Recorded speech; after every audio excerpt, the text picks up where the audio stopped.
नंतर एक महत्त्वाची बातमी बालेवाडीमध्ये अजित पवारांच्या राष्ट्रवादीचा वर्धापन दिन सुरू आहे।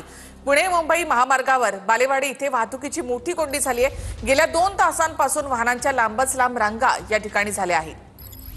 पुणे मुंबई महामार्गावर या रांगा लागलेल्या आहेत। राष्ट्रवादी अजित पवार गटाचा वर्धापन दिन आज बालेवाडीत साजरा केला जातोय आणि मी आता जी दृश्य दाखवतोय ती पुणे मुंबई हायवेची ही दृश्य आहेत। पुण्याहून मुंबईच्या दिशेने जी वाहतूक निघालेली आहे ते आपण पाहतोय की जेवढी नजर जाईल तिथपर्यंत वाहतूक कोंडी झाल्याचं दिसतंय। इथले नागरिक जे आहेत ते सांगतायत की सकाळी 12 वाजल्यापासून अशीच वाहतूक कोंडी झालेली आहे। अगदी ॲम्ब्युलन्स असतील किंवा शाळेचे विद्यार्थी घेऊन जाणारे बस असतील किंवा ज्या प्रवाशांची वाहतूक करणाऱ्या बस आहेत, सगळ्याच वाहनं जी आहेत ती वाहतूक कोंडीत अडकल्याचं पाहायला मिळतं। इथून काही अंतरावरच राष्ट्रवादी अजित पवार गट जे उपमुख्यमंत्री अजित पवार आहे त्यांच्या पक्षाचा 26वा वर्धापन दिनाचा कार्यक्रम सुरू आहे।